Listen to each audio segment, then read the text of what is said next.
What's happening, Alley Cats? Welcome to Hat Hole Home Video. Tonight I watched Dolls from 1987, and let me read the back of the, I was gonna say the back of the box, but it's the back of the sleeve for you, and then we'll dig in to my thoughts, okay? From the maker of Reanimator and From Beyond comes a horrifying nightmare, Dolls. Astounding special effects and ghoulish humor mix in a screaming delight that's all dolled up and waiting for you. When David Bauer, his wife Rosemary, and daughter Judy get stranded in a violent thunderstorm, they seek shelter in the only place they can find, a mysterious Gothic mansion inhabited by the haunting Hartwicks and thousands of seemingly harmless handmade dolls. The storm has also brought a young businessman and two hitchhiking punk rockers into the spooky dollhouse. Once warm and dry, the group settles in for what they think will be a restful night. But later, the dolls come to life, attacking all but a lucky few. Spoiler alert, the dolls want to play house, and after they're done, there may be no house left. These dolls mean business. Deadly business. So I gotta say, the back of the sleeve or box does actually do a very good job of accurately summing up the movie. That is a great plot summary. I remember this cover from my childhood, and for whatever reason, this was a movie that I passed up a million times. Hold on. I just brought this up.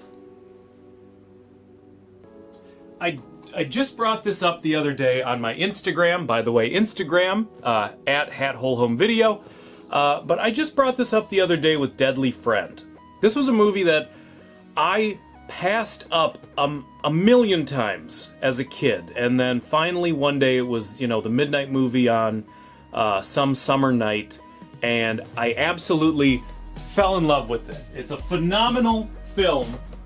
And all these years later, I had the same awakening, the same religious experience to finding out a movie that I have passed up 100 times for decades now.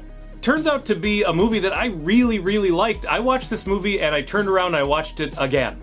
First of all, I gotta talk about characters, because a movie is usually only as good as the characters and the performances. The acting ability is wildly inconsistent from actor to actor. The punk rockers, although I instantly had a giant crush on them because, of course, they're loudmouth bad girls, they are terrible actors. It is embarrassingly bad. And the kid, Judy, is really the star of the movie, and she is pretty terrible. On first viewing, I thought she was really bad, and then the second viewing, I could get past it more. But the Hartwicks, the old couple that owns the spooky mansion, I really liked them. They were fun characters, and they were very, very well acted. They were obviously veteran actors, and they just stole the show every time they were on screen. And also the character of Ralph, the doofy American businessman who is just a well-meaning, like a good soul. He was played so well. He's so endearing, and he's bumbling, and he's just great. I really liked him a lot. Also, a great thing about this movie are the doll effects. There's a very clear, deliberate escalation in what we as the audience get to see from the dolls. And at first we don't see anything. We hear them giggling. We maybe see eyes moving on a couple dolls. It's kept very minimal, and you start to worry, as, you know, I was thinking, oh, how much are we gonna see? Like, is that, you know, is this movie made on the cheap? Are we not gonna really see much of anything? You start seeing a little bit more of the dolls moving around, and then you start to get into some really great fun stop-motion animation where you see the dolls fully moving around. You see lots of dolls moving around.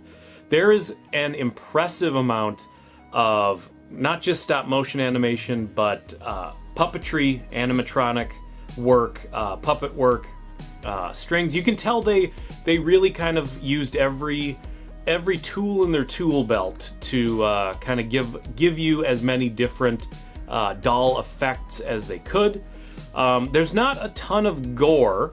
There's some good blood, but it's also kind of kept to just enough. I think the scene where the one, I forget the punk rocker's names, but the blonde is being turned into a doll, and she's got the doll face, and her eyes fall out, and she picks her eyes up. That's a really great moment. I think as a little kid that probably would have freaked me out.